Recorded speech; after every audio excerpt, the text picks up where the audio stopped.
Hebreos 13:17 y después Hebreos 13:7, en ese orden. Hebreos 13:17 dice: obedeced a vuestros pastores y sujetaos a ellos, porque ellos velan por vuestras almas, como quienes han de dar cuenta, para que lo hagan con alegría y no quejándose, porque esto no es provechoso. El verso 7 del mismo libro, Hebreos 13, dice: acordaos de vuestros pastores que os hablaron la palabra de Dios. Considerad cuál haya sido el resultado de su conducta e imitación. Le voy a hablar un poquito en esta noche del tema obedeced a vuestros pastores. El tema de la obediencia y de la sujeción. Yo soy un apóstol de la iglesia de Jesucristo. Si usted no lo sabe, yo lidero más de 500 pastores en todo el mundo, en los 5 continentes. Yo nunca predicaría o enseñaría una doctrina que menoscabe la autoridad de los hombres y mujeres que el Señor Jesús ha puesto sobre su cuerpo, que es su iglesia. Yo creo en el orden de Dios. Yo creo en la autoridad. Yo creo en la sumisión. Yo creo en la obediencia a los líderes. Veíamos en el capítulo anterior que a muchos líderes cristianos les interesa mantener la mentira de que existen autoridades espirituales humanas delegadas por Dios, y esto para sustentarlo pues citan varios textos. El principal de ellos es Hebreos 13:17, que lo vimos en el capítulo pasado. Habíamos prometido también analizar el contexto histórico de esta epístola a los hebreos. El libro de los Hebreos, como todos sabemos, fue escrito muy seguramente por Pablo antes de la destrucción de Jerusalén en el año 70 de la era común, y tuvo como objetivo principal exhortar, alentar a los primeros cristianos de origen judío, solamente los de origen judío, que esperaban vacilantes la segunda venida del Señor y que dudaban de si habían tomado la decisión correcta al convertirse a Cristo. Había muchas dudas en esa época. Muchos estaban considerando incluso muy seriamente regresar al judaísmo. Aunque esta carta estaba dirigida a los cristianos hebreos, no sobra tampoco recordar que sus enseñanzas también son aplicables a los cristianos gentiles. En la introducción a la carta de los Hebreos, el comentarista de Expositor Greek Testament hace estas observaciones importantes. Dice él: el objetivo del escritor era desvelar el verdadero significado de Cristo y de su obra, y de ese modo eliminar los escrúpulos, las vacilaciones y las suspicacias que rondaban las mentes de los cristianos judíos, turbando su fe, limitando su disfrute, rebajando su vitalidad. Rara vez, si acaso alguna, se ha emplazado a los hombres a que efectúen una transición de similar coyuntura y acompañada de tanta oscuridad. Habiendo sido educado en una religión en la que había sido persuadido a creer que era de autoridad divina, se le pedía ahora al judío que considerase como anticuada una gran parte de su creencia. Acostumbrado a enorgullecerse de una historia marcada en ciertas etapas por visitas angélicas, por voces divinas e intervenciones milagrosas, se le invitaba ahora a desplazar su fe desde instituciones y personas venerables a una persona en la cual la gloria terrenal brilla por su ausencia y en la que aquellos aparentemente mejor cualificados para juzgar no pudieron descubrir nada excepto la impostura que le mereció una muerte de malhechor. Habiendo atesorado con extraordinario entusiasmo como su herencia exclusiva el templo con todas sus asociaciones reverenciadas, su Dios residente, su altar, su majestuoso sacerdocio, su relación completa de ordenanzas, ahora el instinto del cristiano recién convertido lo obsesiona de que hay una creencia esencial en todos esos arreglos. Habiendo atesorado con extraordinario entusiasmo como su herencia exclusiva El templo, con todas sus asociaciones reverenciadas, su Dios residente, su altar, su majestuoso sacerdocio, su relación completa de ordenanzas, ahora el instinto de cristiano recién convertido lo obsesiona de que hay una carencia esencial en todos esos arreglos y de que para él son irrelevantes y obsoletos. Para el judío, en unas palabras, Cristo debe haber creado tantos problemas como los que resolvió. Muchos cristianos judíos deben haber pasado aquellos primeros días de una inquietud angustiosa, llamados a confiar en Jesús por todo lo que sabían de su santidad y verdad, y no obstante, penosamente perplejos e impedidos de una confianza perfecta por la espiritualidad inesperada de la nueva religión, por el desprecio de sus antiguos correligionarios, por el abandono obligado de todos los adornos y la gloria externos, y por la aparente imposibilidad de encajar en un todo consistente la magnificencia de lo viejo y la exigüidad de lo nuevo. Entonces, muchos cristianos de esa época, igual que ahora, sabían que lo viejo estaba lleno de pompa, de magnificencia, de esplendor, todo lo que necesitaba de los sentidos físicos para ser apreciado. Alguien me preguntó hace poco el significado de por qué esa complejidad, de cómo se construía el templo, por qué tanto bombo, tanta pompa. Y pues aquí vamos a ver esa respuesta. Entonces absolutamente nada de esa ostentación, de esa pompa, estaba presente en la nueva fe cristiana. No había edificios, no había coros solemnes con individuos especialmente preparados para ello, tampoco había trabajadores en el templo, porque no había templos cristianos, sino que se reunían en hogares privados, comunes y corrientes. La fe cristiana tampoco necesitaba de esas fiestas especiales 3 veces al año. No había rituales, no había clase sacerdotal, no la había en los primeros tiempos del cristianismo, ni altares, ni sacrificios materiales. Tampoco se necesitaba en la fe cristiana un símbolo especial, ninguno. Incluso en la celebración de la Cena del Señor se empleaban cosas extremadamente corrientes, pan y vino, normales en todas las mesas de los creyentes y también de los gentiles.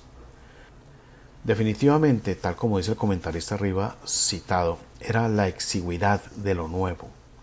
Los cristianos hebreos tuvieron que aprender que el servicio a Dios, su adoración, no dependía de asistir a ningún sitio sagrado, especial, ni necesitaba de una clase sacerdotal que los dirigiera, que los gobernara, nombrada por Dios para que los guiara, bueno, más que los guiara, los ordenara en los asuntos espirituales. Tuvieron que aprender también estos cristianos hebreos del primer siglo que el reunirse no era un acto especialmente religioso, más que cualquier otro aspecto de su vida cotidiana, como el comer en familia, como asistir a los enfermos, como visitar a los hermanos en desgracia.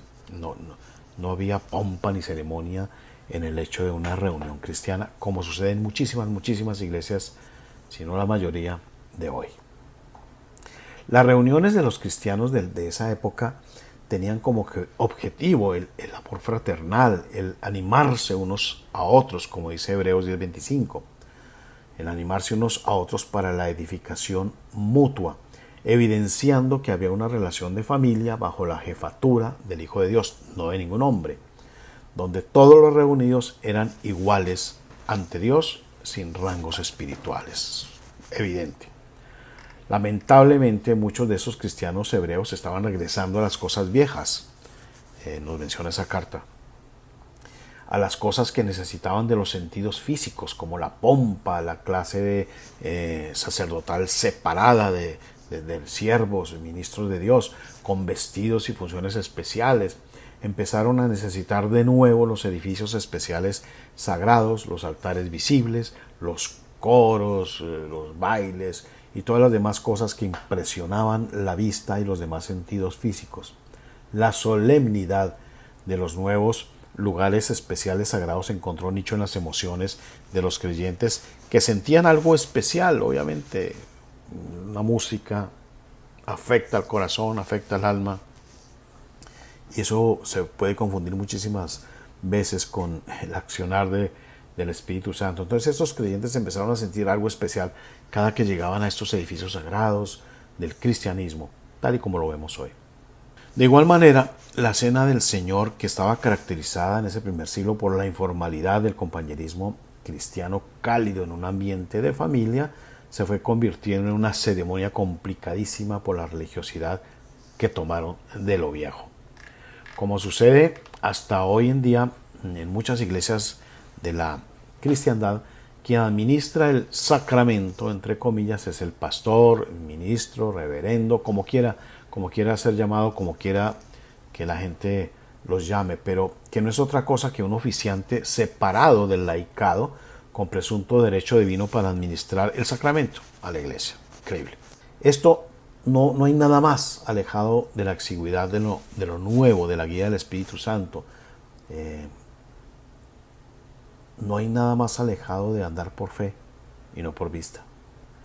Los cristianos permitieron poco a poco que los hombres, esa nueva clase sacerdotal, se colocaran como mediadores entre ellos y Dios y regresaron a la comodidad de lo viejo, en virtud de considerarse justos por seguir instrucciones de una nueva clase sacerdotal y asistir regularmente a ciertos servicios religiosos. El pertenecer como miembros a un sistema religioso todavía les da a muchos un sentimiento de seguridad, de pertenencia, un sentimiento de justicia.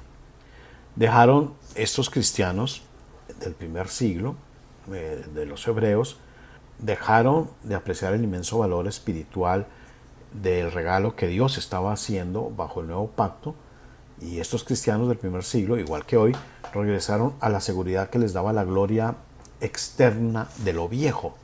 Despreciaron los deseos de Dios para darle importancia a lo que ellos consideraban como correcto. Pablo mismo nos lo dice, porque ignorando la justicia de Dios y procurando establecer la suya propia, no se han sujetado a la justicia de Dios. Eso lo escribió a los Romanos, capítulo 10, 3. Entonces, los cristianos estaban regresando a la guía, a la dirección que les imponían seres humanos que se habían colocado como cabezas, como líderes, como pastores. Esto es la doctrina de los nicolaitas, es lo que estamos viendo. Entonces, bien o mal intencionados, eso no podemos decirlo, olvidaron que ese texto de Romanos, porque todos los que son guiados por el Espíritu de Dios, estos son hijos de Dios, dice Romanos 8:14 y Gálatas 5:18, pero si sois guiados por el Espíritu, no estáis bajo ley. Es decir, la ley, lo viejo, con toda su pompa, su ceremonia, su clase sacerdotal, sus coros, sus edificios especiales sagrados, sus altares visibles, sus ofrendas ostentosas, su distinción entre el clero y el laicado, todo eso quedó abolido por el sacrificio de Jesucristo. Los cristianos de ahí en adelante debían permitir la guía invisible del Espíritu Santo, y el aceptar esa guía invisible mostraba que eran hijos de Dios. Eso lo dice claramente Gálatas. Pero si sois guiados por el Espíritu, no estáis bajo ley. Todo lo que les daba sentido y seguridad, templos sagrados, clase sacerdotal, altares visibles, etc., fue hecho obsoleto mediante el sacrificio bendito de Jesucristo. Las rutinas religiosas, las personas que antes reverenciaban como sus sacerdotes, sumando las cosas visibles ya descritas, se habían evidenciado como tremendamente deficientes y conducentes al error fatal. Después que Pedro habló a los judíos todavía incrédulos acerca de esa clase sacerdotal que había repudiado a Cristo, empujando al laicado y a repudiarlo también, y después de que les dijo que ya no necesitaban esa estructura religiosa porque el Espíritu Santo sería el guía particular de cada individuo, los oyentes le preguntaron compungidos: varones hermanos, ¿qué haremos? Están Hechos 2:37. Aunque es evidente que hoy no existe una clase sacerdotal cristiana que rechace de plano a Cristo, cada uno de nosotros debe decidir si obedece a Dios o a los hombres. Se acepta la jefatura de pastores, de sacerdotes, de ministros cristianos, como se llamen, por considerarlo lo más conveniente y práctico, o se coloca bajo el mando directo de Jesucristo. Cada uno de nosotros debe decidir si acepta sin cuestionar ni verificar las instrucciones de los pastores, o por el contrario, debe uno decidir si escudriña las escrituras para ver si esa exhortación o si esa enseñanza tiene fundamento bíblico. Siguiendo así de esta manera los cristianos, el ejemplo de los cristianos de Berea, quienes no se asustaron ni reverenciaron la investidura apostólica de Pablo, cuya autoridad él sí la tenía, era un apóstol nombrado directamente por Jesús. Los cristianos de Berea no se dejaron obnubilar por ese destello y verificaron todo lo que Pablo le estaba diciendo. Pablo no se ofendió ni dijo, ustedes por qué verifican, ustedes deben creer que todo lo que yo digo es verdad porque yo soy el apóstol de Cristo. Al contrario, tampoco reclamó su legítima autoridad apostólica, sino que llamó nobles a esos cristianos que estaban verificando, esos cristianos de Berea. Igual que los hebreos, a quienes fue dirigida la carta, a muchos cristianos de hoy en día se les hace muy difícil aceptar esta verdad bíblica. No pueden entender cómo es posible seguir la guía del Espíritu Santo sin necesidad de un intérprete, un mediador humano, alguien que tenga autoridad espiritual. Igual que los primeros cristianos hebreos, muchos cristianos de hoy encuentran sumamente complicado aceptar un servicio sagrado sin necesidad de edificios sagrados, coros especiales, personal de la iglesia dividido, como en la antigüedad precristiana, en diversos oficios del templo de Dios, ujieres, diáconos, líderes, pastores, profetas, apóstoles y todo ese complicadísimo cuerpo ministerial que niega la simplicidad y sencillez del verdadero cristianismo y su apelación a la fe, que encuentra su fuerza y poder en lo que no se puede ver, en lo eterno. Esto en contraste con la mayoría de cristianos, de la cristiandad de hoy, que encuentran más conveniente seguir siendo guiados por vista y no por fe, contradiciendo así el mandato divino. Una diferencia entre el viejo pacto de la ley y el nuevo pacto de la gracia es que la ley de Dios está ahora escrita en los corazones de quienes voluntariamente se acogen bajo la ley de la gracia o ley de la libertad, que la llama también la Biblia. Y esto permite que cualquier persona, no solamente una clase sacerdotal especial, llámese pastores, ministros, ancianos, etcétera, cuyos significados vamos a ver más adelante, eso significa que cualquier persona pueda ofrecerse ella misma como ofrenda viva en servicio a Dios, en adoración a Él, de tal manera que su vida entera sea de adoración a Dios y no limitar ese servicio a ciertas actividades o lugares. Solo cuando se va a la iglesia, hablando como un edificio. La próxima entrega vamos a ver cómo la iglesia de Cristo empezó a corromperse adoptando esta doctrina de los nicolaitas y cómo, luego de la muerte del apóstol Juan, entró en una apostasía, una enorme apostasía que se mantiene hasta hoy.